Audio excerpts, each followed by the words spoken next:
Hey Universus, welcome to another video. My name is Levi, and we're going to be doing another build a deck. This one's going to come from, of course, my patron, Woody. And as you guys know, if y'all have been around on the channel for any amount of time whatsoever, Woody likes Toga. We've covered his Toga 1 decks countless times. I think we covered a Toga 2 deck once. He's done a couple Stain decks, which is like basically the same thing. Guy likes weapons, he likes knives, he likes people that use them. And he's tasked me with doing a little bit of Toga action because Duplicate Deception Stab is a very, very sick card that I think kind of elevated this character quite a little bit. And this character I think was always a little underrated too. I've always been quite a big fan of this character. The issue is that like she just doesn't have symbols that I play. All these words, love them. I am a play the game from my momentum gamer. Being able to look at your momentum, unflip them, use your abilities over and over again from your momentum, put a little speed on, ready some foundations. Like this character is doing good things all around. There's like quite literally nothing wrong with her. She's just she's an unwieldy tool to try and take advantage of, because the big thing about Toga 2 is all about rushing stab. It's all about rushing stab. This card's insane. It's got stun 3. If it hits, it goes momentum face up. In the momentum, you can flip it and draw 2 cards, and if they've lost health, you can seal 2 things. Insane. On a 4 diff, these are all crazy things, but it's a 1 check. It's a big fat 1 check, and it's pretty much mandatory for playing this character. Now, these two are bread and butter. They are one and the same extensions of each other. So, if you want to play Toga 2, you got to be down to play a 1-check deck, and that's what we're here to do. I'm certainly not a 1-check gamer, but I can sure build a deck that's designed to rock a 1-check. So that's like our main thing there, right? The second we get this in our momentum, we are going to be flipping and unflipping it every single turn with Toga, and we're essentially just going to become an 8-hand size character, right? That's pretty much the idea. If we get multiples of them, then it's just going to get even wilder, So our whole attack lineup is going to be very much centered around these face-up momentum moves. Very similar vein, we've got Dual Needle Lunge. This card is just generically strong. Pay 3 health to snap it in after it resolves into your momentum is very good. You're clearing the card pool for a very negligent cost, all things considered. And then, you know, it's face-up momentum. It does flip one of your other momentum to just like mill them for 2. That's not a horrifically relevant ability, but it does flip our other momentum when we're not in a position where we can flip them, which just says that we get to use our response a lot. So that Dual Needle Lunge is kind of more like, it's going to sit there, and any like momentum that's face up that's not doing a whole lot just quite yet, you can just get there and flip it nonstop and make sure that you're just getting those responses, those twice per turns ready on your character, which is really nice. Duplicate Deception Stab. So this is, of course, the newest edition of the deck, right? This card's okay as its own attack, right? It's a 4 low for 7 throw. It's a big 6 diff, so like, yeah, it should be pretty impressive. But 11 points of stats is great. Throw is great. This like remove a random card from your rival's hand. We're not very worried about that, but my dear viewers, first enhance hand, remove it to unflow momentum. That's what we're worried about. This says we get to become an 8-hand size / 10-hand size character, even with just still one of these. So this is very good. Being able to effectively just say remove this from the hand to draw 2 once we get our rushing stab lines all set up. This card's a pretty nice buff to this deck. Past that, we're rocking a couple blood transfers. This card's okay. It says when it's completely blocked, you get the top card of your deck into your momentum face up. So sometimes you can like lottery a really good face up momentum attack inside of there, and it's very cool. Sometimes you get nothing, but it can always be like flip fodder for Dual Needle Lunge. It can always be a momentum for some momentum cost. It's fine. It is fine. And if it finds its own way into the momentum, it does gain you a health and make your rival lose a health, which is pretty nice, all things considered. And then I got triple piercing needle in here. This is the set 3, you know, Toga 1 / Toga 2 attack, but I think this card's just very good. It's effectively a free burn too. Once it's in the momentum, you're going to hit them with an unblocked attack at some point, and being able to unflip this means like you could potentially get a lot of burn off of this.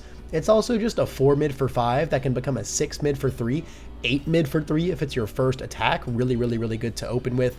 It's also got EX3, which is an obnoxious amount, a very sick deadlock. It's got a +1 high block. This card's just a really well statted and has great words all around.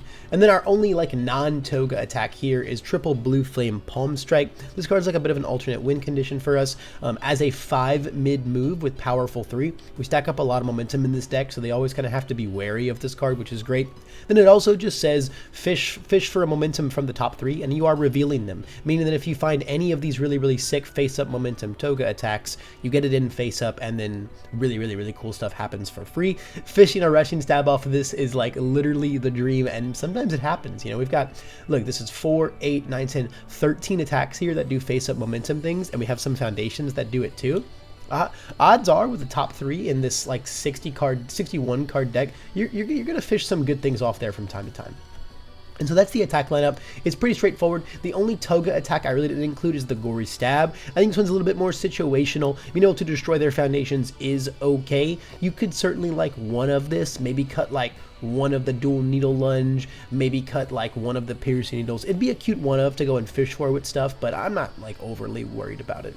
And then Cheerful Uppercut, I'd say is like a good sideboard card. Just if you need like just something that hits a little bit hard. I also think you could just play this over Palm Strike, but I really like this fishing for momentum, and they both represent big damage, you know, via momentum cost one way or the other.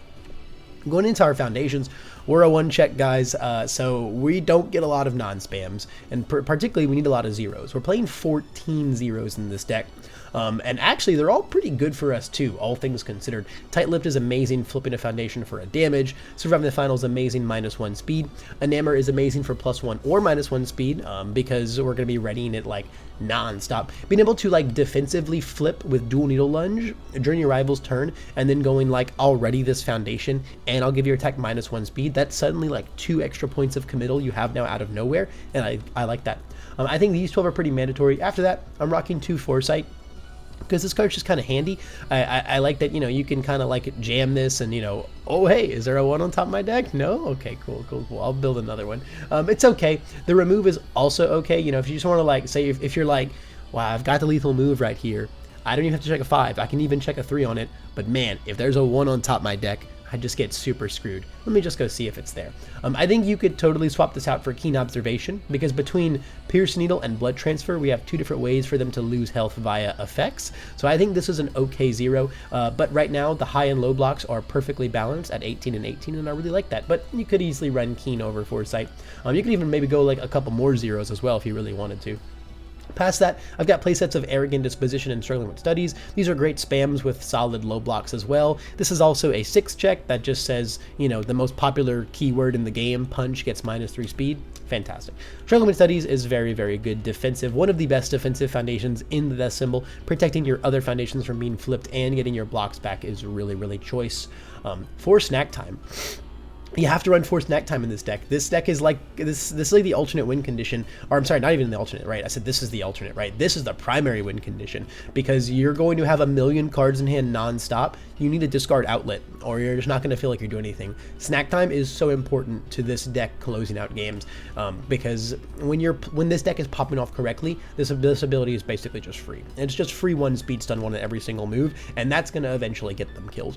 A couple Refreshing Slice here is really nice, just as like a nice outlet for momentum that we don't plan on unflipping anytime soon, because like realistically, you know, this is first enhance once per turn and only on your turn. So you're just going to get 1 unflip per turn cycle, which means realistically, once you get Rushing Stab in, it's never not going to be Rushing Stab. So your other face-up momentum abilities, or sorry, rather your other face-up momentum abilities that flip themselves that you don't plan on unflipping, it's really nice to have this momentum outlet in them.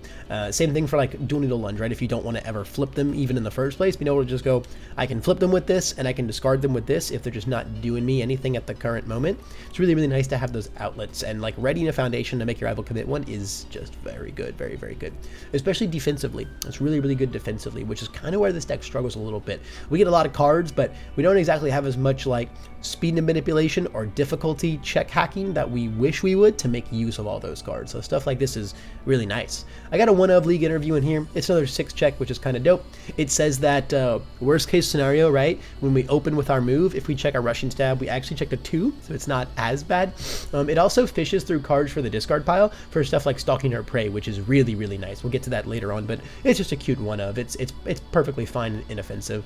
I'm playing 2 Wild Pussycats in this deck because I think this is pretty solid technology for a deck like this that's very reliant on seeing snack time, and then B, it also gets more cards in the discard pile for stalking her prey, and also helps you find more stalking her prey so that you can keep getting your stuff up. I think this card is pretty nice for this deck. It's certainly like a tech slot, but I think it pulls its weight for sure. And then stalking her prey, you know, we mentioned this card twice, talking about the last two cards. What does this one do? Well, it's -3 speed when they buff their speed, which is very, very good speed reduction for the death symbol. That's really, really premium. But in this deck, the real meat that it carries is this Toga Enhance right here. Flip and remove one of your momentum to grab any card from your discard pile into your momentum. This is really good. It says as long as we hit you with anything, or if you full block my blood transfer, or if I just steal one with Palm Strike, I can go turn it into a rushing stab once I check it. But you also don't want to check your rushing stabs, right? That feels bad to check a 1. That's why League Interview, Wild Pussycat, stuff like that, gets those cards in the discard pile, finds those rushing stabs, and then lets you do the old switcheroo, which is really, really nice. You can also do the really funny thing of like flip your rushing stab, draw 2 cards, flip Stalking Her Prey, remove the rushing stab, get a new rushing stab from your discard pile in there, flip it, draw 2 cards again, because this is not once per turn. You know, this is not only one copy of stability or first enhance or anything like that. No. If you do shenanigans and get multiple rushing stabs, you're going to get to draw a whole lot of cards. So this card's really, really important to the deck, all things considered. And then also, like, this card lets your one-ofs make a little more sense, right? You know, oh, do I need to go grab, like, oh, am I 2 damage shy of lethal here? Let me go trade something for this piercing needle, and now you're dead, right? You know, oh, do I need to just, like, you know, burn you for 1 and heal 1 right now? Let me just go grab that, right? Like there's a lot of really good options, so it makes your toolbox a little stronger, which is why I think you could totally one-of the Gory Stab if you just really were like, you know, hey, when I fight someone that has a foundation I really want to destroy, let me go fish that. It's very cool. It's very, very cool. Up Close and Personal is a neat one of. This says when your unblocked move hits them, basically every move in this deck besides Palm Strike is a tech or weapon, you can just like shove this into your momentum. And then when it's in there, you can flip for -2 speed. I think this is like really, really solid. Obviously, Rushing Stab is the best flip target, you know, but I think a repeatable -2 speed, if you want to be unflipping this, is not bad, right? Especially in a world where, like, you know, you have this in here, oh my god, that move is going to kill me, you know, I can't block it whatsoever, it's way too fast. Oh, I'll flip for -2 speed, then I'll respond with Toga, ready my Enamored, respond for another -1 speed. Suddenly you -3 speed and ready 1 foundation. That's neat. That's neat. That's like really, really, really solid. Again, you already have like a hefty amount of speed reduction with Stalking Her Prey and Arrogant if they're playing a punch deck, but you really want to be using this card to fish for extra momentum, to fish for your superior momentums. So I think this is like a neat little one of that's like very tutorable with this card. Lastly, we got 2 copies of Dreaming the Reward. This is one of the main reasons that we really wanted to play on the death symbol, is Woody really wanted to use the promos. So we got Dreaming the Reward here. This card's really, really cool. Blocking with your momentum is really, really dope. Block with your momentum is super dope. We have some premium block mods all around, right? We got +1 high here, +1 mid here, +2, +2, +2. Like, it's not bad stuff going on. But this Toga twice response is so sick. Flip, add 1 card from your hand to your card pool face down. When your non-throw deals damage, add it to your hand. So like, oh, you didn't want to block my 5 mid for 3, right? I Toga'd it, my 7 mid for 3. You don't want to block that. Absolutely not. That's, you know, that's awful to block. I'll just take 3. Cool. Now I'll Dream the Reward. I'll flip, I'll shove some random foundation into my pool face down. Let's pick up that Blue Flame Palm Strike, jam it again, steal ourselves another momentum. Is really, really sick. You know, blood transfer is similar way, right? Oh, you let this hit you? Well, here it comes again. You got to figure out how to deal with this again. It's really good with Piercing Needle too, because Piercing Needle is very, very easy to force through, right? You can make it a 6 mid for 3. You can make it an 8 mid for 3 if you want to, between Toga's Enhance and this ability. It's really, really, really cool. I think this card's dope in this deck. As far as other foundations we can play, I talked about the Keen Observation. If you wanted to cut a couple lows for a couple highs, you could easily cut the Foresights for Keen, and if there's truly no punch decks running around your meta, you could really, which sounds impossible, right? Given the climate we're in, but, you know, who knows, right? You could cut 2 Arrogant Dispositions for 2 Keen Observations, play the full 16 zeros, or even cut 2 Foresight and cut 2 Arrogant. You know, who cares about low blocks sometimes, right? Play the 4 Keens, and then like side the other 2 Arrogants, but I like this setup a little bit better because punches are everywhere. Then, man, I got a bunch of 2 diffs that I think would be so sick in this deck. Apathetic seems like a really good generic use card for, like, oh, that thing, that foundation that like gets rid of my momentum, that foundation that like stops my rushing stab from hitting you, your speed manipulation, stuff like that, just anything that stops like our game plan from going off, right? I think it could be really, really problematic for us, right? We're like a specific combo deck, right? Play Rushing Stab, get Rushing Stab and momentum, be 8-hander, right? So just having a control piece to like take care of things that could disrupt that, I think it would be very, very powerful. Brute Strength and Nervous Habit are like two sides of the stat buff coin.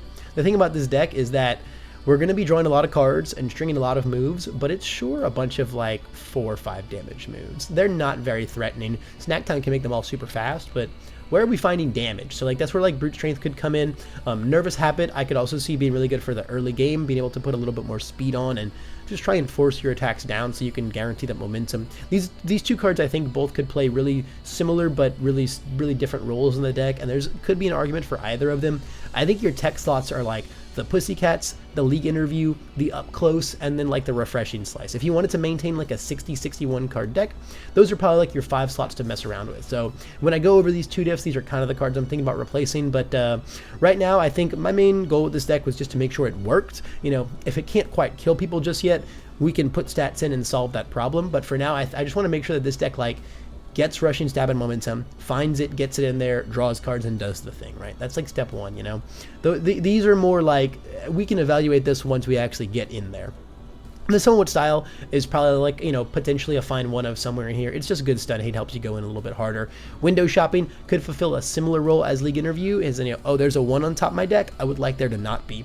Obviously, this one's more high rolly, because if there's a 1 on top of your deck, you get to just play it, which is really fantastic. League Interview just kind of like helps manipulate the check around a little bit. I just don't like that this card like does nothing else for us in this deck. And then Blood Evaluation, this card is of course insane with Toga, a really good momentum outlet. You could easily play it over Refreshing Slice because it's the same thing, but rather than committing one of their foundations, which you're already going to do with your snack times nonstop, you're going to get to draw a card instead with this response, which is really powerful. But man, running a 3 diff and a 1 check deck just sounds like actual insanity. I'm not a brave enough man to do it, but this card could easily be a worthy include inside this deck if you want to, you know, brave those risks. But honestly, I don't know how important that is. Like, drawing cards in this deck is like we're gonna draw cards, guys. Don't worry, we're gonna draw cards, I promise you. So I wouldn't really worry about that too much, all things considered. And then going into our assets and actions, I'm playing 2 copies of Trade Sheet Cape, which probably seems really excessive, but our unflipped targets are insane in this deck. We get unflipped Dreaming of the Reward to continue strings more. We get unflipped Stalking Our Prey for even more speed reduction, or just even more, let me go find my correct momentum. We can unflip Wild Pussycats and go grab another foundation. That's like a really good series of plussing. League Interview is also a flip with that buffing our block check. Unflipping Struggling with Studies is crazy, or we just get more tight-lipped ammunition. Like, I think Trade Sheet is pretty nuts in this deck. Unfortunately, we don't have any range to take advantage of the deadlock, but I think that's just fine. And then a singular battle arena, because it says when we check a 1 while we're attacking, we can actually make sure we check a 3. It's like nothing bad actually happened. And then of course, stealing free momentum in this deck is really good. We don't get it face up, but remember, Toga says, look at your momentum and unflip one of them. So if we fish really good things randomly off of this one, off of this battle arena, we do get to go unflip it. So it's like another, you know, it's another like fishbowl type aspect for our really good momentum abilities, namely our Rushing Stab. And the last card in this deck is, I got a singular Spear and Shield in here. This is just a really good 1 mid block with Breaker 1 that also says your rival commits to foundation, and then you steal it as a momentum, and it goes face up, meaning we can use it. You can use Dueling the Lunge to flip it and stuff like that, just to get your respond and readies off, and you know, your enamoreds, and get a lot of your stuff going. I think this card's really cool in this deck. I think it's a super cute one of. And that is the deck, guys. It is 61 cards, very slim, very even, 19 attacks. You know, we're going to be drawing a lot of cards, so string-wise, late game, we're going to be finding them. As long as we find the right ones to poke our rival efficiently in the early game, start guaranteeing our momentum, right? This guarantees a momentum, this guarantees momentum, this guarantees a momentum, and this guarantees a momentum, and then this is just like 8 speeds, so it probably hits and guarantees momentum, right? It probably is guaranteed momentum. So a lot of really good stuff going on here with our poke game. Block zones are very balanced. I think, again, the only immediate concern I have with this deck is, without like Brute Strength or Nervous Habit or something, I feel like tight-lipped 1 damage on everything is just not going to be enough to like count to the numbers we need sometimes. But you know, when we're drawing this many cards and readying this many foundations and playing this many attacks, it might just be okay, especially as snack time comes in for like literally free on every single one of them.